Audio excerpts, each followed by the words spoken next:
En nombre de Vida Cámara y Pauta, les doy una cordial bienvenida al tercer encuentro del ciclo 2021 de Conversaciones con Vida, que hoy aborda el tema Medio Ambiente y Plásticos, el rol de los ciudadanos.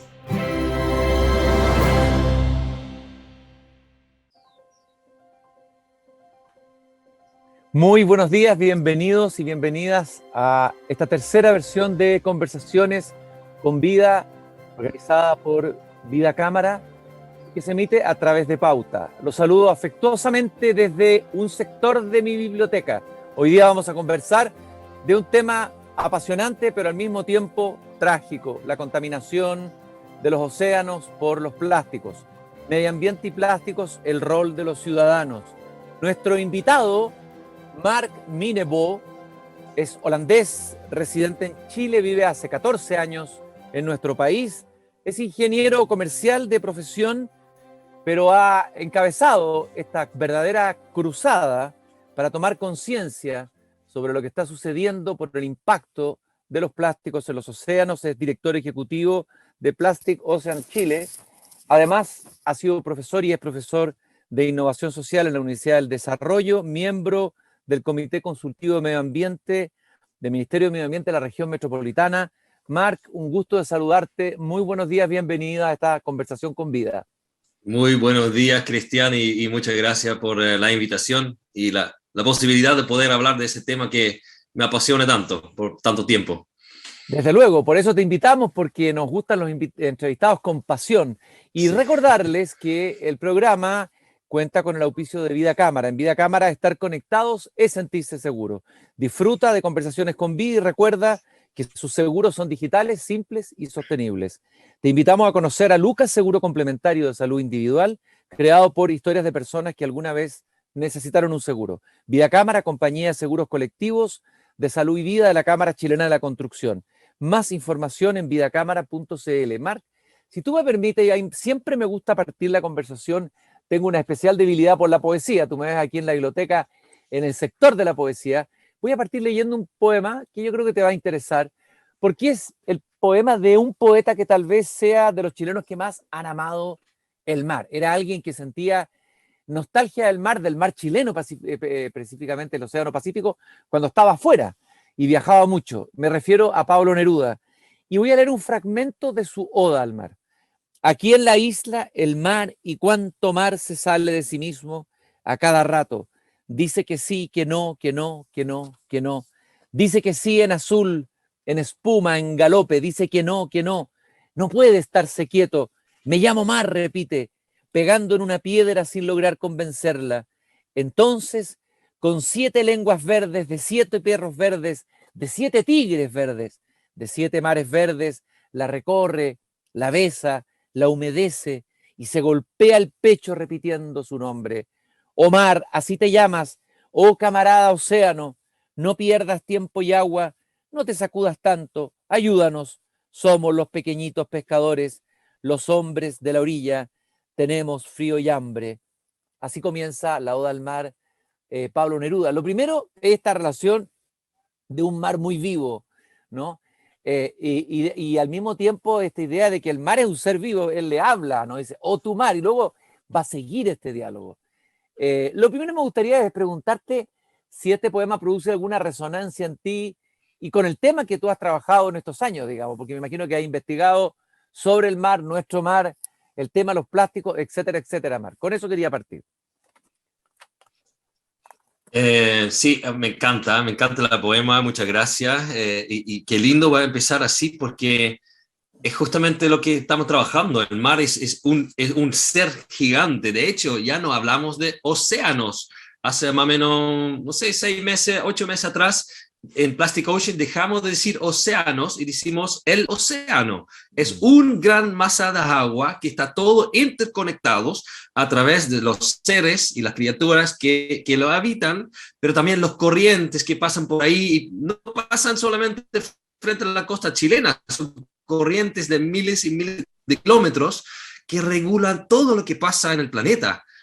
Entonces, absolutamente, ojalá en algún momento podemos realmente escuchar la voz del mar, del océano, cómo nos habla, cómo nos está pidiendo ayuda, pero también cómo nos habla diciendo, oye, estoy aquí, soy más del 70% de ese planeta. Vivimos en un planeta azul, no verde.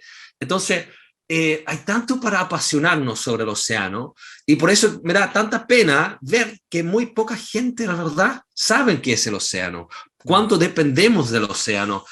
Hace varios años atrás alguien me dijo, nosotros chilenos vivimos con la espalda hacia el mar y solo miramos a la cordillera.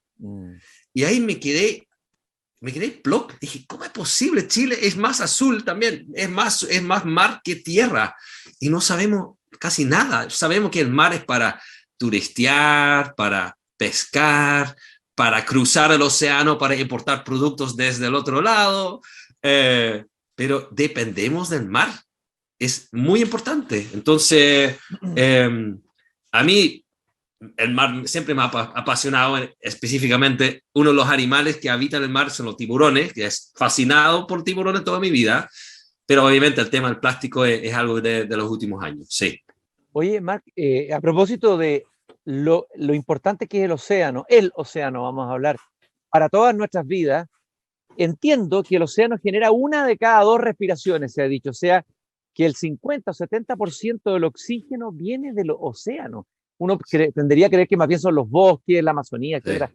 Pero no, es el océano, el gran dador de oxígeno. Me gustaría que nos contara eso. Sí, es algo que salió recientemente. Todavía el porcentaje no está 100% claro. Lo último que leí era entre 50 y 80%. Imagínate, entre 50 y 80, nosotros decimos ya, ok, 70, pero por lo menos 1 de cada 2 respiros son del océano, por todos los procesos que ocurren allá, por el krill y la ballena, y todo ese proceso, ese ecosistema genera justamente oxígeno. Entonces, si no tratamos bien al océano, y no es como cortar árboles que uno se puede imaginar, aquí estamos hablando de un proceso muy grande que tiene como resultado, uno de los resultados es que el océano genera oxígeno, que para nosotros es muy importante. Entonces, no solamente el tema del plástico, o no solamente la sobrepesca, la sobreexplotación, o cortar las algas, no, es mucho más, es todo un proceso. Entonces podemos hablar del plástico, pero al final hablamos de la salud del océano y al final la salud de nosotros mismos. Oye, Marc, me gustaría que me contaras cómo llegaste a interesarte y a apasionarte, como dijiste, y a dedicar prácticamente tu vida a convertirte en una especie de misionero del tema del plástico en los océanos, no solo en Chile, sino que a nivel mundial. Cuéntame cómo es tu historia. ¿Cuál es tu historia? Sí, la historia con el océano, mi involucramiento tan directo, al final pasó a ver, ¿cuándo fue? En 2014, y no tiene nada que ver con el océano, pero tiene sentido. Al final te lo voy a contar en una forma que sí hace sentido, que terminamos en el océano. Cuando llegué a Chile en 2007, empecé al tiro a reciclar y separar las cosas en el edificio donde yo vivía. Y después de 7 años se me ocurrió hablar con el conserje del edificio para preguntar, oye, ¿dónde va todo lo que estoy separando acá del edificio? El vidrio al vidrio, el plástico al plástico, el cartón. Y me dijo que todo terminaba en el mismo contenedor. Entonces, aunque yo, siendo consumidor, estaba siendo súper consciente, esperando en mi inocencia, digamos, inocencia holandés, no sé cómo llamarlo, claro. Pensando que obviamente lo que estaba haciendo en Holanda iba a ser exactamente igual como en Chile. Y me dijo, no, todo va en el mismo contenedor. Y de ahí, obviamente, para mí era un clic de, no, ese no puedo aceptar. Llamé a la municipalidad, me conseguí algunos números de teléfono para organizar el reciclaje en mi edificio. De ahí terminé en un proceso de la misma municipalidad, de certificación ambiental de la municipalidad, donde nació un comité ambiental comunal. Es un comité de los vecinos, contraparte de la municipalidad, parte de un proceso de certificación. Fue presidente de ese comité por muchos años. Empecé un propio negocio de bolsas reutilizables para anticipar una posible ley de bolsas plásticas en Chile. Entonces empecé a importar bolsas para reemplazar las bolsas plásticas. Y siendo emprendedor en un startup, uno siempre obviamente está buscando nuevos negocios, nueva información, algo para tener adelantado un cierto producto, una idea para el mercado chileno en ese caso. Y de ahí terminé conociendo una película que estaba en producción en el año 2016, que se llama A Plastic Ocean, que es una película que ahora se encuentra en Netflix, del director Craig Leeson. Y estaba en producción, entonces dije, ya, no puedo hacer nada, lo están produciendo, están al otro lado del mundo, voy a esperar. Y lo dejé anotado en mi cuaderno. Y lo que hago siempre, cuando termino anotando todo en mi cuaderno y ya no hay más hojas, yo paso una última vez por todas las hojas a viendo si encuentro algo que puedo tal vez retomar más tarde. Y ahí, 6 meses después, encontré, revisando mi cuaderno nuevamente, Plastic Ocean, y ese fue en diciembre. Dije, ya, voy a escribir, a ver qué onda.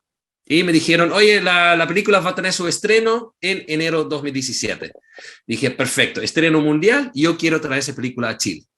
Como sea, porque quiero que esta película se muestre a todo Chile para que aprendan sobre el plástico en el océano.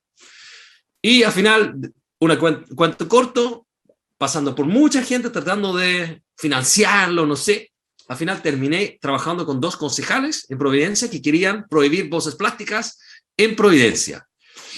Y con mi comité ambiental organizamos el estreno de la película en julio de 2017, en el día 4 de julio, el Día Internacional Sin Bolsas Plásticas. Se llenó la sala con 150 personas y de ahí nació la fundación. Y de ahí terminé con mi emprendimiento porque se me acabó la plata, como lo que pasa mucho con los emprendimientos. Sí. Uno tiene que seguir invirtiendo, queda sin plata, ya, listo, seguí con la fundación y ahora me dedico 100% a eso. Te quería preguntar algo, Marc, para ir, a ver, tú te impactaste por ese documental, porque ahí había una información que a lo mejor tú no conocías la dimensión del problema. Sí. Probablemente sabías que había plástico.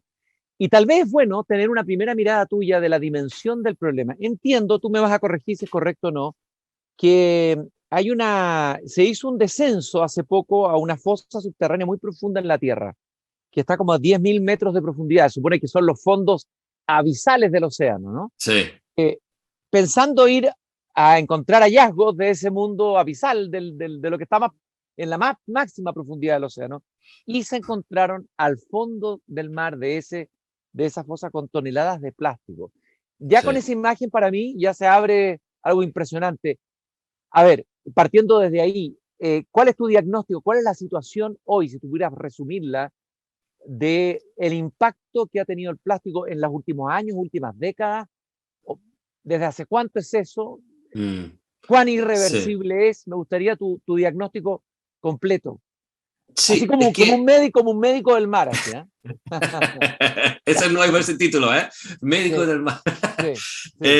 Mira, tienen que entender que el uso de plástico en escala masiva por los consumidores es más o menos del año 1950. Por ahí se masificó el plástico en nuestras casas, el plástico desechable. De hecho, en ese momento salió en una revista internacional, revista Time, salió en la portada, así como llegó la revolución del plástico, te va a facilitar la vida, no necesitas lavar los platos nunca más. Porque puedes usar el plástico y tirar la basura y se acabó tu problema doméstico de tantas tareas en la casa. Así empezó la locura. Obviamente el plástico ya existe hace más tiempo, existe casi más de 120 años, pero a escala masiva para los consumidores más o menos 70 años. Y siempre se ha tratado el plástico como una solución para hacer la vida más cómoda. Y sí, el plástico es increíble, nos ha ayudado en millones de cosas en la vida, en la tecnología, en el lado de la salud, en el transporte, tecnología, ¿no? Es un material realmente muy, muy interesante, muy, muy práctico además, pero siempre enfocándose solamente en su uso, pero nunca en su gestión, nunca en sus impactos, nunca en qué hacer con el plástico después de su uso. Entonces, todo ese plástico desde los años 50 ya se han estado acumulando en todos los lugares menos rellenos sanitarios y vertederos. Entonces, cuando hablamos de plástico que se encuentra en la fosa marina a 11.000 kilómetros, o 11 kilómetros, o 10.000 metros, es plástico que seguramente ya fue tirado al océano hace 30, 40 años. El plástico es un material que es prácticamente indestructible. Entonces, cuando encontramos plástico hoy, es altamente probable que es plástico antiguo, plástico de 30, 40, 50 años. Más cerca de la costa es plástico más local, de consumo local. Pero una fosa marina, no, ese es plástico antiguo. O si vas a Rapa Nui, por ejemplo, donde hicimos también una expedición hace 2 años atrás, allá llega todo el plástico de todo el océano Pacífico, viajando por el océano desde cualquier continente, desde China, Rusia, Estados Unidos, Canadá, qué sé yo, por los corrientes marinos, y fragmentan los plásticos y terminan ahí. Entonces, ¿cuál es el estatus del océano? Honestamente, no están bien. Porque, como dijiste tú, a 10.000 metros, ¿quién va a ir allá a limpiar? No se puede. Entonces ya el plástico está en nuestro ecosistema, ya está en la cadena trófica, de hecho ya está llegando a nuestro cuerpo. Mira, lo siento que soy el que tiene que contar la mala noticia, pero tenemos que despertarnos que ese material mágico es mágico si queda adentro de la economía. Pero al momento que sale de la economía en el medio ambiente, ahí tenemos un problema grave. Oye, Marc, te quería preguntar, se ha hablado mucho de las islas de plástico, que habrían islas de basura en el Océano Pacífico. ¿Me vas a explicar por qué en el Océano Pacífico ahí se produce particularmente ese fenómeno de las islas? Y hay una isla que tiene 3 veces, entiendo, el tamaño de Francia. Estamos hablando de islas de una cantidad de kilómetros impresionante. Y me gustaría que me contaras qué pasa particularmente, si hay algo particular específico con el plástico que pasa en el Océano Pacífico, ¿por qué? Sí, eso, lamentablemente, eso pasa en cada océano. ¿Ya? No solamente el Pacífico, pero es el más famoso, el más investigado, está en el norte del Pacífico, y es una zona, no es una isla así como donde puedes caminar y sentarte, y no, es una zona altamente contaminado por plástico. Es como una sopa de plástico, un smog de plástico. Desde hasta la superficie hacia varios metros hacia abajo, ahí flotan todo tipo de plástico. ¿Qué pasa? Que en el océano hay varias corrientes que giran y muevan tanto temperatura, muevan comida, alimentos, pero también muevan plástico. Y esa zona en el norte del Pacífico es muy investigado desde el año, yo creo que los años 90, donde un capitán, Charles Moore, hizo una expedición al Pacífico Norte y se encontró con ese problema. Y ahí es donde se acumula plástico de toda la zona Pacífico Norte. Entonces, el plástico que tú botas en el océano en México se puede transportar a esa zona y va como una espiral, llega al centro, y ahí está la concentración de todas esas partículas, pero también redes de pesca, boyas, todo se está acumulando ahí. Y obviamente es un gran problema que ocurre también aquí en el Pacífico Sur, pero es mucho menos investigado. Oye, Marc, tú hablaste de que el plástico estaba afectando la cadena trófica. Me gustaría que especificaras un poco eso. ¿De qué manera el plástico está alterando también la vida en el sentido de, no sé, me imagino que afectará a las algas, los peces? A ver, ¿qué es lo que se ha estudiado y qué se sabe del impacto del plástico en los organismos vivos del océano? Sí, mira, hay 2 cosas que tengo que mencionar aquí que la gente muchas veces olvida. Uno es el mismo plástico, que no es biodegradable. El plástico en base de petróleo es un polímero que no es biodegradable, pero sí fragmenta en pedazos cada vez más chicos a través de rayos ultravioleta, a través de sal, la interacción con el mar, también la interacción con organismos. Entonces, al final se fragmentan en pedazos cada vez más chicas. Es un problema, que el plástico literalmente entra, hay un ingesto de los animales y quedan en el cuerpo, que genera una falsa saciedad en los animales. Creen que se están alimentando, pero no se están alimentando, se están llenando solamente con plástico. Es uno. Pero esos mismos plásticos fragmentados transportan químicos del mismo plástico que se usan en su producción, pero también funcionan como un imán de otros químicos que ya están presentes en el agua, como fertilizantes, hormonas, pesticidas que no vienen del plástico, pero sí andan ya flotando en el océano, y son como un imán que atrae ese tipo de toxinas. Y esas toxinas van también junto con el plástico al cuerpo. Y adentro del cuerpo se liberan a los músculos y los órganos. Y aquí quedan, no se van del cuerpo. Entonces, si un pez grande come un pez chico, se va acumulando. Un pez más grande coma el otro pez, se va acumulando. Y ahí hay una bioacumulación de todas esas toxinas. Entonces, la preocupación no solamente por el plástico mismo, son las toxinas que se van acumulando. ¿Y quién está al final de esa cadena trófica? En algunos casos, nosotros mismos. Entonces, al final, nos estamos intoxicando con nuestro propio plástico o las toxinas que están pegados a eso. Y claramente, esas toxinas generan un sinfín de problemas en nuestro cuerpo que se está investigando, pero es muy difícil saber exactamente qué problema, porque no podemos hacer pruebas en humanos. Tenemos que esperar hasta que de verdad queramos mal, y obviamente no queremos esperar ese momento. Te iba a preguntar lo siguiente, a ver, desde que tú has empezado a interesarte en este tema, a apasionarte por el tema, a dedicarte a él, desde que armaste Plastic Ocean Chile, a ver, ¿cuánto hemos avanzado? Porque el diagnóstico es tan desesperante y tan trágico que uno se paraliza ante tanta información, así como estábamos leyendo recién el informe sobre el cambio climático. La verdad es que después de leerlo, uno cae en la desesperación, en el pesimismo y decir, está todo perdido. Entonces me gustaría saber cuál es tu mirada. ¿Es una mirada optimista, pesimista, realista? ¿En base a qué? Sobre todo analizando los datos de los últimos años y lo que viene en los próximos años. ¿Cuál es tu mirada y tu diagnóstico? Sí, cuando empecé con Plastic Oceans, habían algunas ordenanzas en el sur de Chile. De hecho, todo el tema de las bolsas plásticas y la prohibición local empezó en Villarrica. Ahí hicieron las primeras pruebas, también en el sur, en la región de Magallanes. Entonces, varias municipalidades han estado en ese momento ya probando formas de prohibir bolsas plásticas. Con eso empezó. Claramente, bolsas plásticas es solamente un tipo de plástico que está generando problemas, pero hay muchos más tipos de plástico, pero la bolsa se convirtió en el villano inicial, como ya ahí está el gran problema. Eso fue en 2017, y en la película de Plastic Ocean salieron muchas otras soluciones que en ese momento en Chile no existían. Se hablaba de economía circular, se hablaba de pirólisis, reciclaje químico. Había un sinfín de soluciones que en Chile, también diésel hecho de plásticos, y no existía. De hecho, cuando yo empecé con Plastic Ocean, había ni siquiera una ley de bolsas. Pero ahora estamos hablando en 4 años, Chile de verdad ha cambiado bastante en esa materia. Ahora tenemos una ley de bolsas plásticas.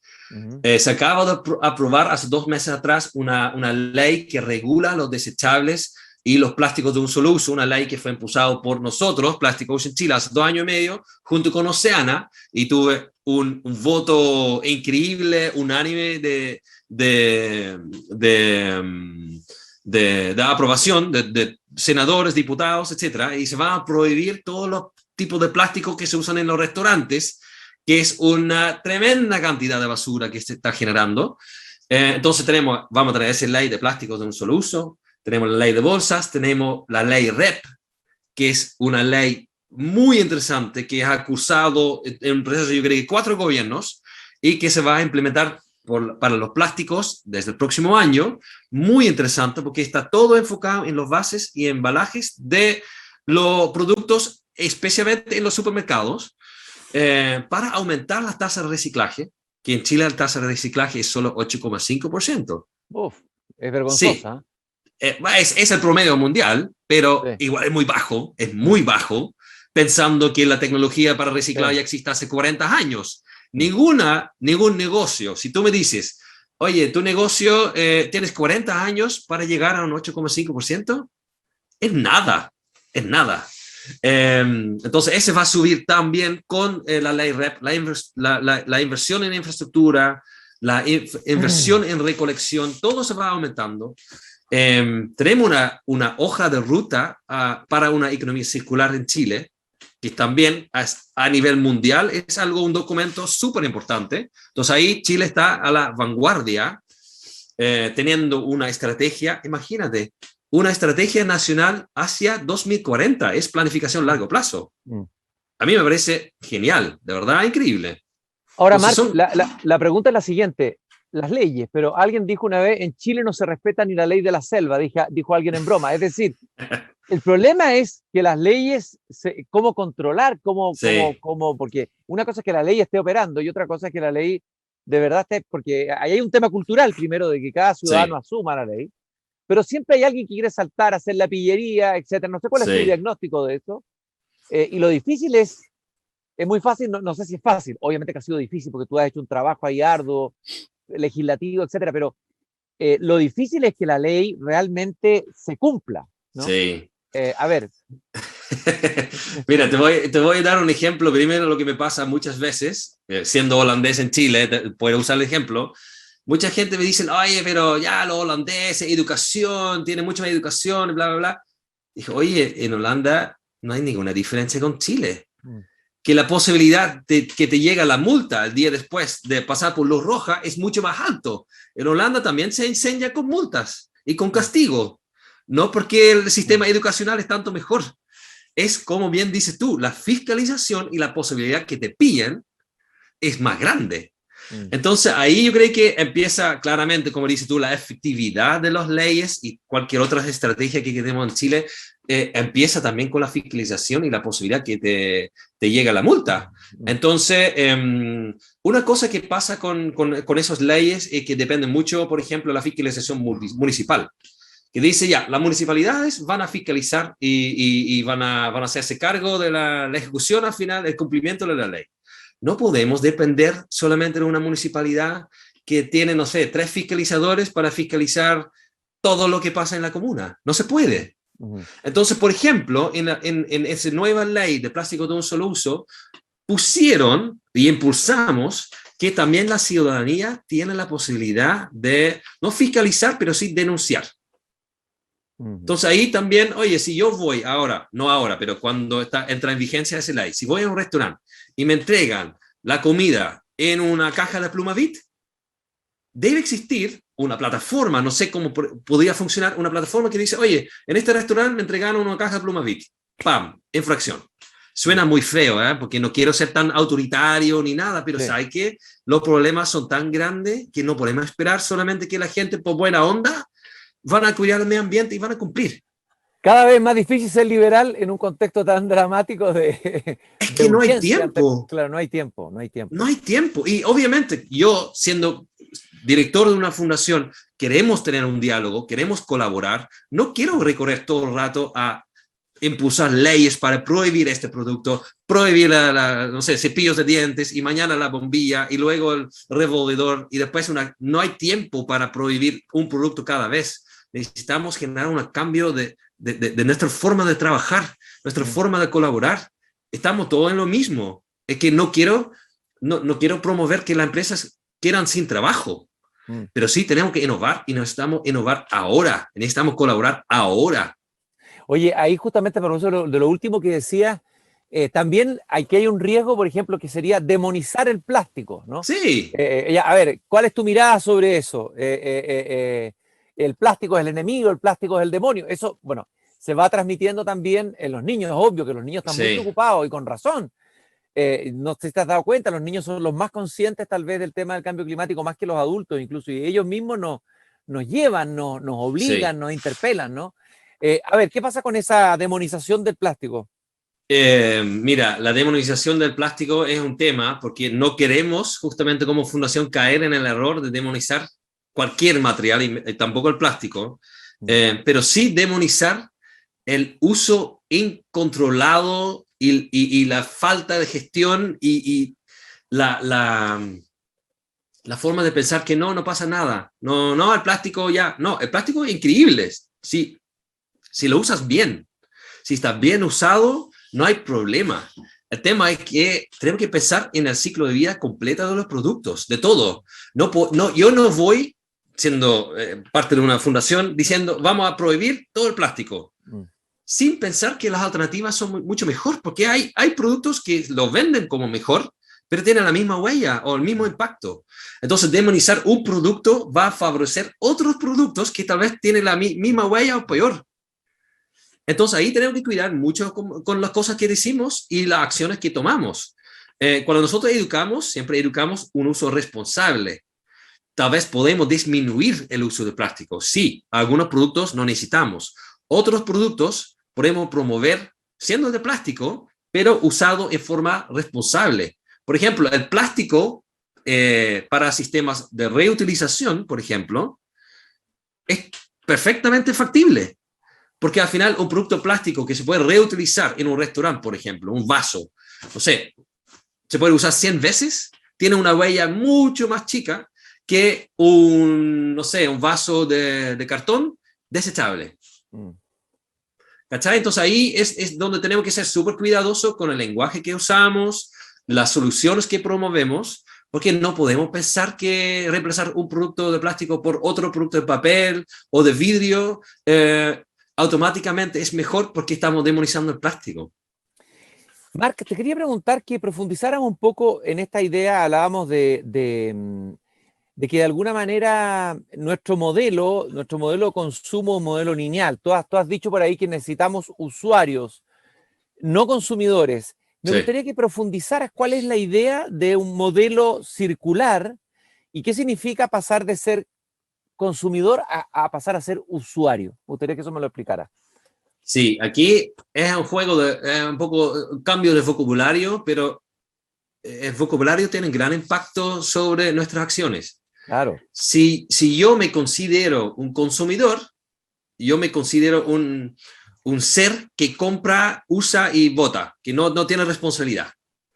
Si yo soy un usuario, yo soy parte de un sistema, tengo responsabilidades. Solamente cambiando esa palabra. Si yo soy un usuario, yo tengo una responsabilidad en el momento de comprar un producto, elegir cuál de las alternativas yo quiero comprar, ojalá usarlo y asegurar que este producto después de su uso termine en el lugar correcto para que pueda volver al mismo sistema. Entonces, por ejemplo, si voy a un restaurante y ahí hay un vaso de vidrio, yo soy un usuario de ese vidrio y tengo que devolver el vidrio, ese vaso, al lugar para que ellos puedan lavarlo, usarlo de nuevo y dejarlo para el siguiente usuario o cliente, puedes decir también. Pero si soy consumidor, yo uso el vaso y ya, tomo mi bebida y lo boto. Entonces, es un rol, un cambio, es un cambio importante. Y desde el punto de vista de la economía circular, que puede ser una conversación de 2 horas más, lo voy a tratar de simplificar lo más posible. La economía circular es mucho más que solo seguir haciendo lo mismo de siempre y hacerlo más eficiente.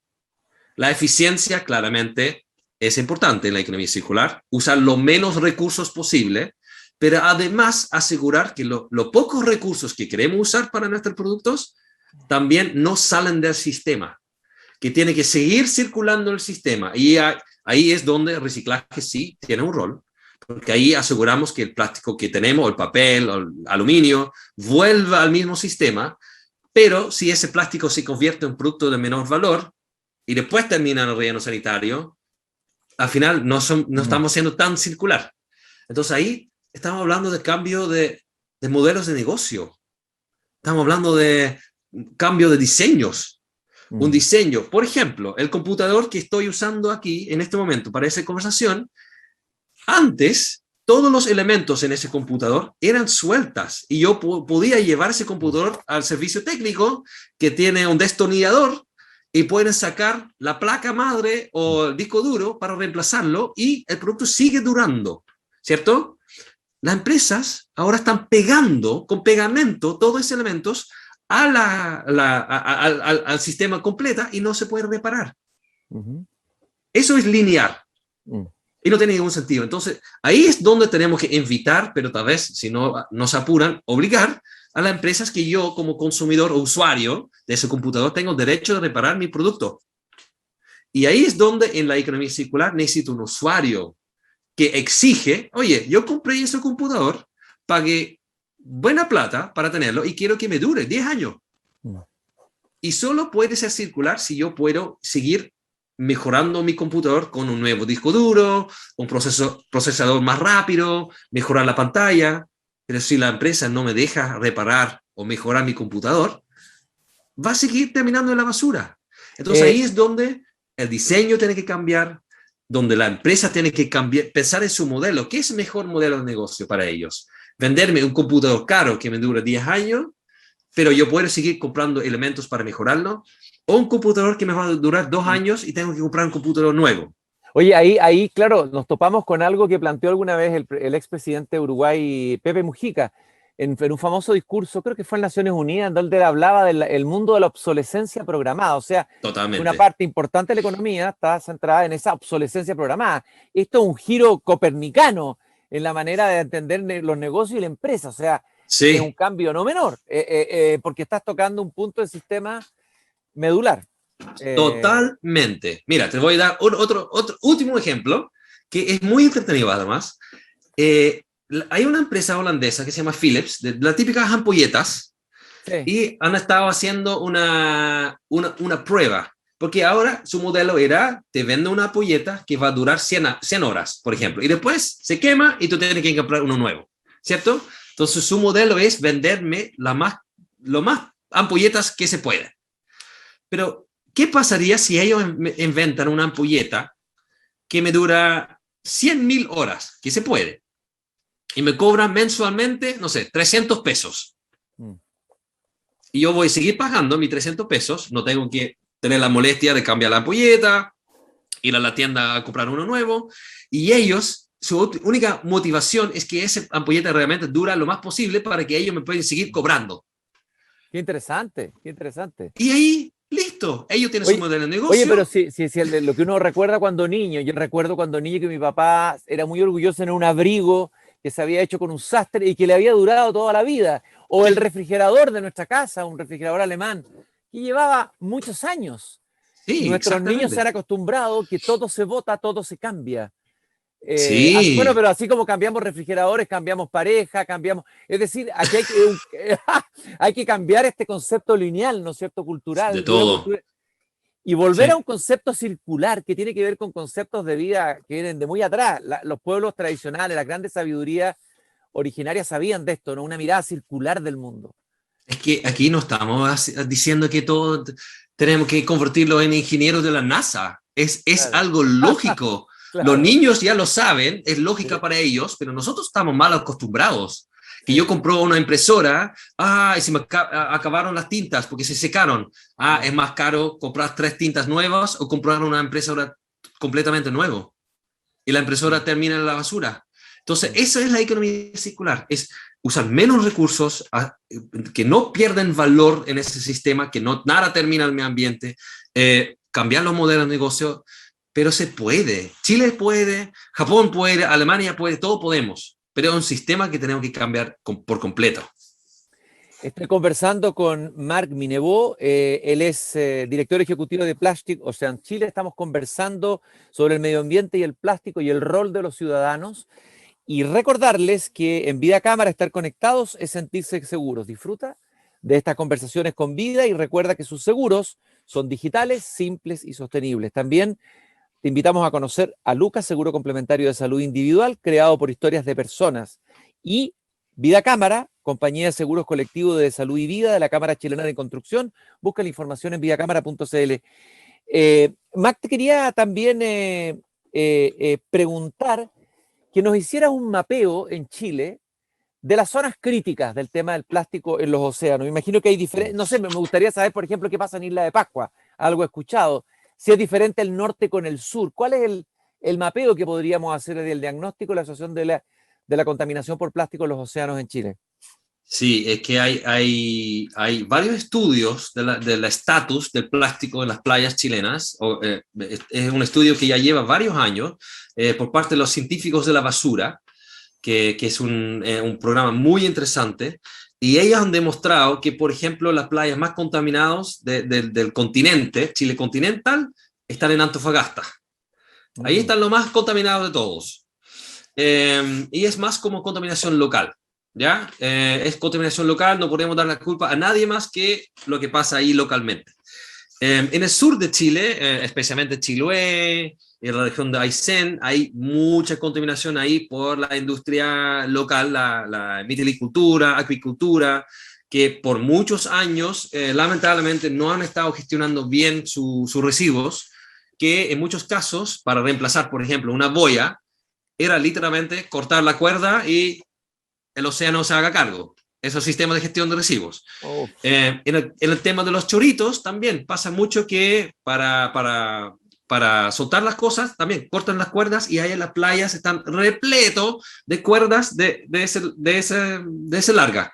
Entonces hay grandes problemas ahí también en esa zona. Boyas de Plumavit que ahora lo están cambiando por fin, porque están trabajando en un acuerdo de producción limpia Y la misma industria ahí está invitando a todos sus miembros a cambiar las boyas por boyas de plástico, pero plástico de 1 centímetro, así, grueso, grueso, grueso. Y están trabajando también con, y esto es muy bueno, con empresas que reciclan allá localmente.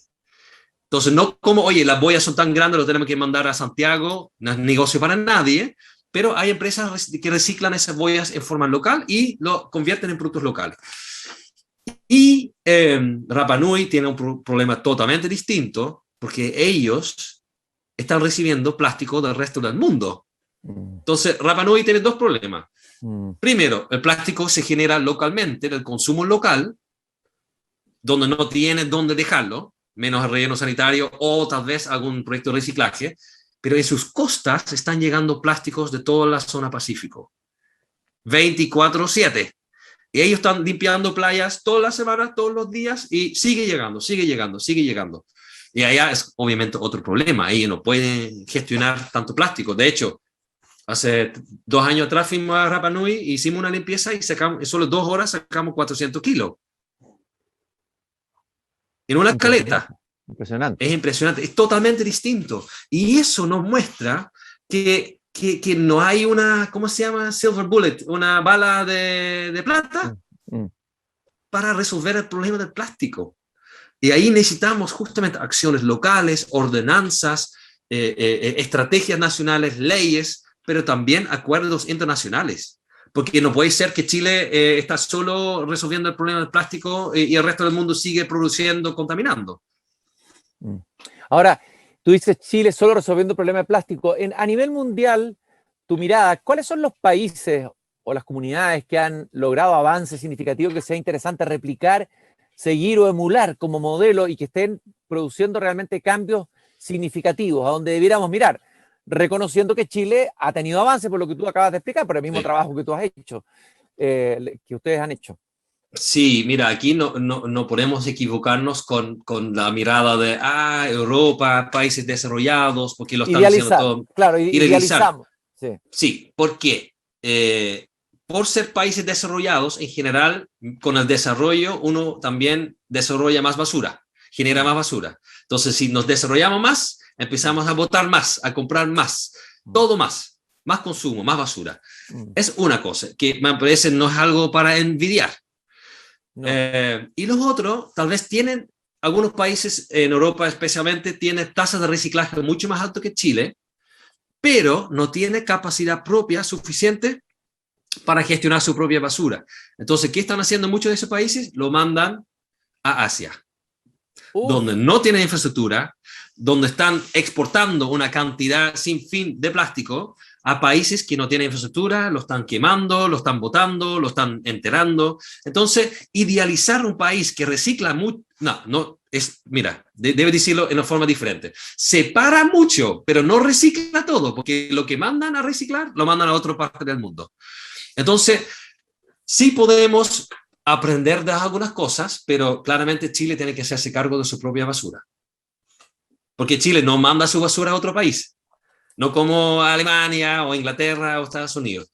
Pero sí, lo que me parece un buen ejemplo es un ejemplo, por ejemplo, de una ley en Francia, donde el gobierno francés está obligando a las empresas por una ley que dice el derecho a reparar. Hablando de la obsolescencia programada, ya, a través de una ley, ellos están obligando a todas las empresas de tecnología a que el consumidor o el usuario tiene el derecho de reparar sus productos. Entonces, ellos tienen que diseñar para que se pueda reparar y tienen que tener una red de operadores locales, por ejemplo, para llevar y reparar tus productos. Entonces, es un buen ejemplo, me parece súper admirable. Y los otros, mucho más cerca de Chile, es que en Argentina, hace algunos meses, por ley, prohibieron los microplásticos en los cosméticos. Y los microplásticos son literalmente los microperlas de plástico que se pueden encontrar en detergentes, en pasta de dientes, en varios otros productos de belleza y cuidado personal. Eso podemos aprender, en este caso de Argentina, que se han puesto firme con el uso de los microplásticos en esos productos. Entonces, esos yo creo que son 2 ejemplos que podemos trabajar acá en Chile para hacernos cargo de ese problema. Normalmente el ser humano siempre tiende a desplazar la responsabilidad afuera. La culpa la tiene el sistema, que es verdad que a veces la tiene, la culpa la tiene la tiene el gobierno, la tiene la oposición, ya. Pero de alguna manera, al hacer esto, nosotros de alguna manera nos desligamos de nuestra responsabilidad individual. Aquí, por todo lo que tú has contado, me da la impresión que esto requiere una transformación, esta transformación del consumidor a un usuario, una transformación muy profunda de cada uno de nosotros en nuestra manera de vivir en los próximos tiempos. Es decir, prepararnos para tiempos de escasez, para tiempos de austeridad, para tiempos en que es posible vivir una buena vida sin esta desmesura de consumo y desmesura de uso de cosas, objetos con que nos rodeamos completamente inútiles. O sea, es un cambio, yo diría, casi espiritual, cultural, muy profundo, ¿no? Para que esto sea posible. Si no, va a ser algo que va a quedar a nivel como de leyes o de cosas generales, pero si no cambiamos nosotros, la manera como vivimos y habitamos el planeta, no va a producirse el cambio. Sí, totalmente de acuerdo. Ese no es como aprender algunos trucos. No, aprender algunos trucos de cómo separar el plástico y estamos al otro lado. No, no existe. Es un cambio profundo, en un cambio de forma de usar, de consumir, porque igual algunas cosas vamos a consumir, de hacer negocios, pero también un cambio de forma de cómo trabajar juntos. Porque yo, como fundación, tengo todos los datos para empezar a atacar todas las empresas diciendo que ustedes son los malos y tirar huevos y funar todas las empresas. Puedo hacerlo.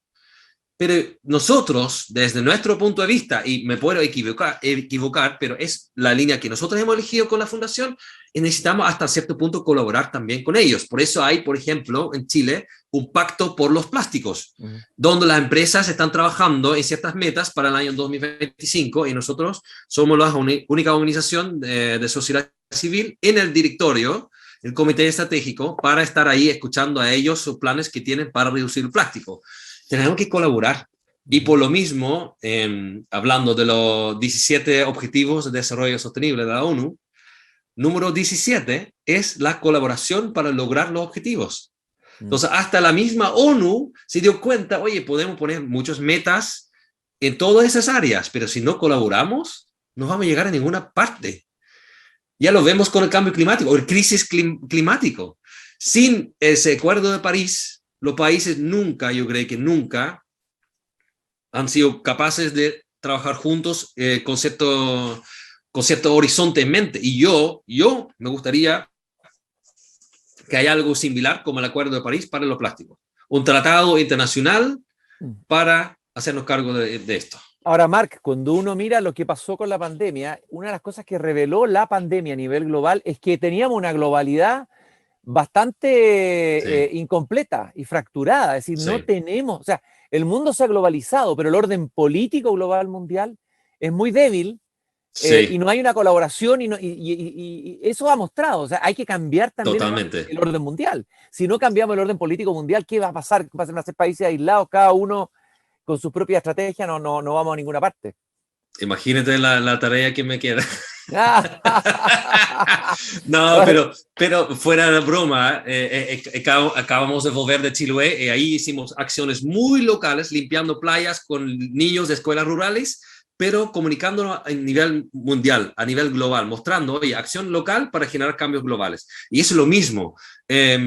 Si esos países no pueden ni ponerse de acuerdo sobre una pandemia que está matando gente de miles, y cada país ahora están viendo, oye, los viajeros en Europa, ese país es color naranja, ese país es rojo. Ahora Chile todavía está en la lista roja, que no entiendo por qué, porque tenemos mucho menos casos que en Europa. Si están todos tratando de inventar la rueda. Todos están tratando de inventar la rueda y no se están poniendo de acuerdo, y por eso tenemos esa crisis ahora también, porque no se pusieron de acuerdo. Y ni hablamos del crisis climático. Ahora salió el reporte de IPCC. ¿Y cuántos años estamos hablando de lo mismo? Y ahora salió el nuevo reporte diciendo, oye, vamos a terminar en el infierno. Literalmente dice eso. La Tierra se va a convertir en un infierno. Ya lo estamos viendo en las noticias. Entonces, ahí es como necesitamos cambiar el orden mundial. Claramente, tenemos que ser responsables. Tenemos que dejar de pensar que los seres humanos somos un grupo aparte. No somos un grupo aparte. Hay solo un planeta. Donde hay una regla. La regla es donde que el planeta manda. Las reglas de la naturaleza también aplican a nosotros. Y si no entendemos eso, lo siento, pero no vamos a durar mucho más acá. Tenemos que cambiar ahora. Cambio de chip. Marc, ¿qué expectativas hay en relación al tema del plástico para la COP26 en Glasgow? ¿Cuál es la mirada hacia esa COP? Sí, mira, volviendo a un COP anterior, el COP25, ahí tuvimos el momento para Chile para ponernos también muy arriba, porque Chile fue el primer país a poner el océano en la lista de COP. En todos los COPs anteriores nunca se hablaba tan en forma central sobre el océano. Entonces yo creo que eso ya fue un avance, que logramos poner el océano en la lista de temáticas del COP. Y el plástico es parte de eso. Lamentablemente todavía no tengo muy claro qué parte va a tomar el plástico en ese COP, por todo el tema de la pandemia, la agenda, etcétera, etcétera. Pero hay otro evento que viene ahora en septiembre del IUCN, que es la Unión Internacional para la Conservación de la Naturaleza, que es como la ONU, pero solamente enfocada en la naturaleza y biodiversidad.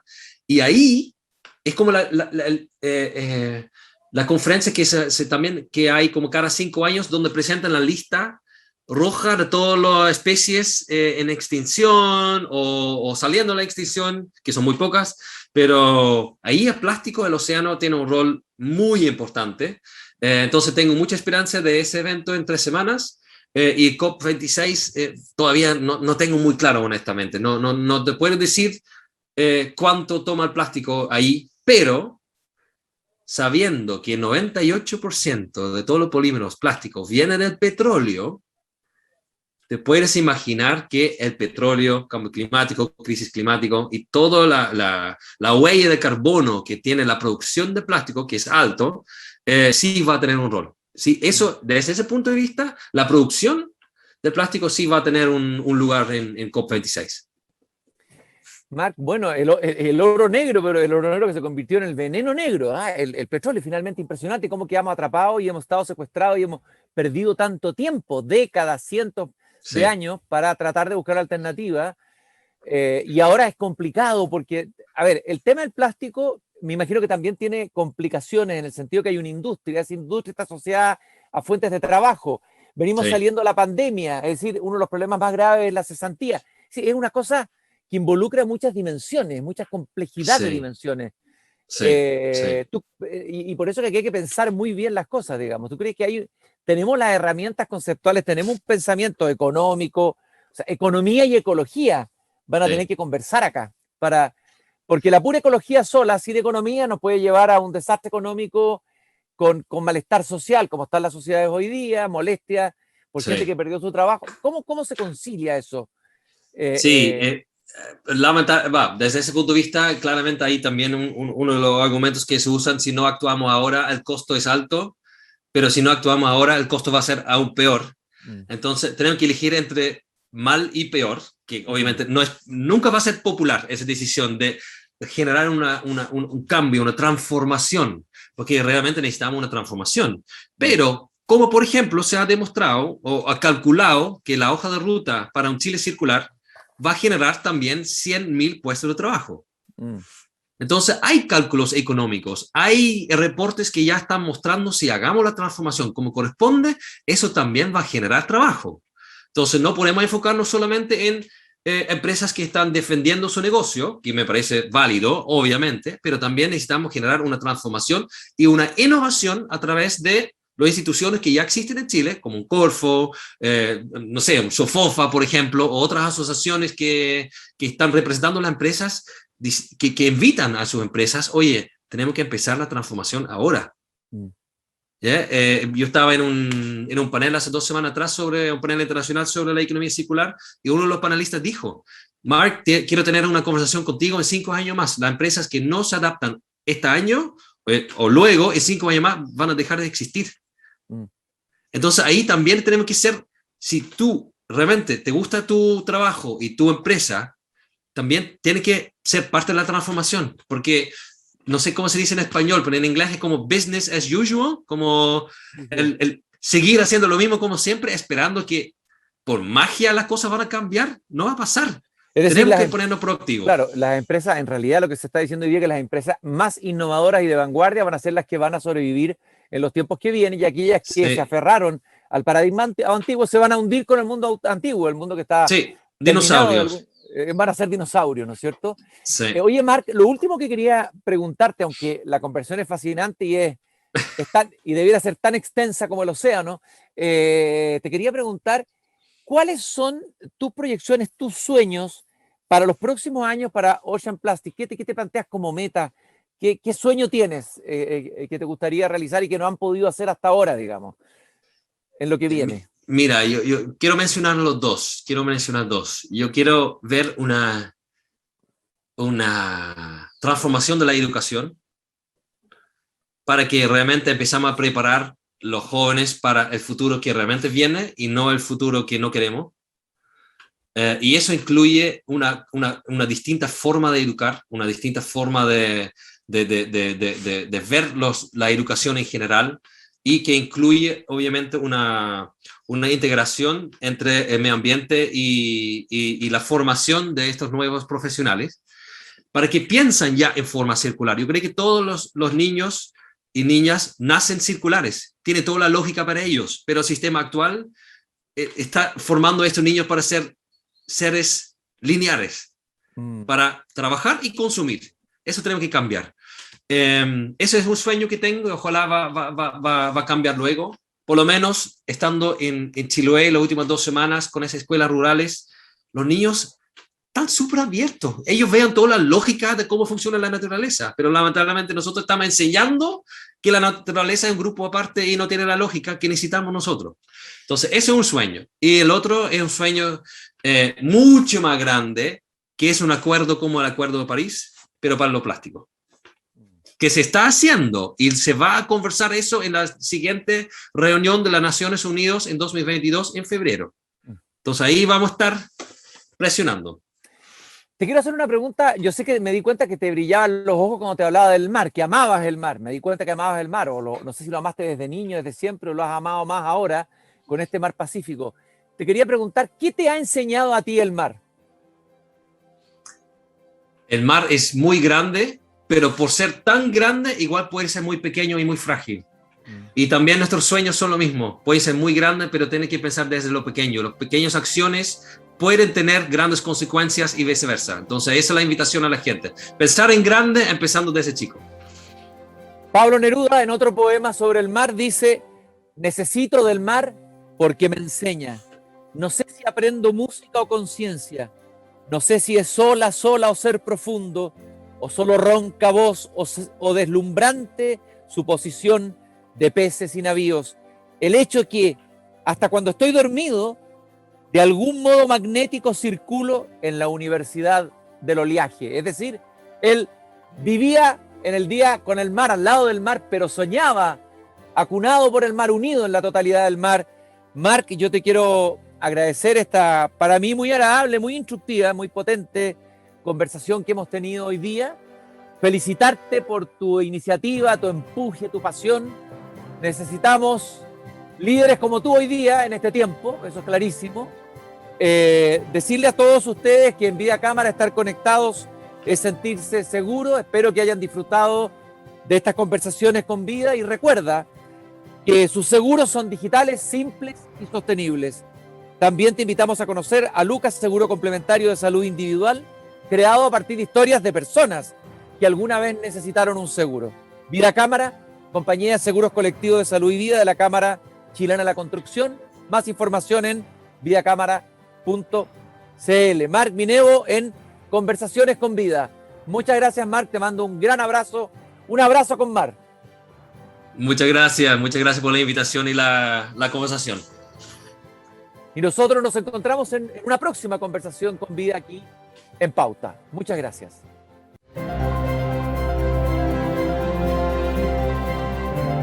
Esta fue la tercera edición de Conversaciones con Vida 2021. Agradecemos sinceramente su presencia y los dejamos invitados a nuestro próximo encuentro.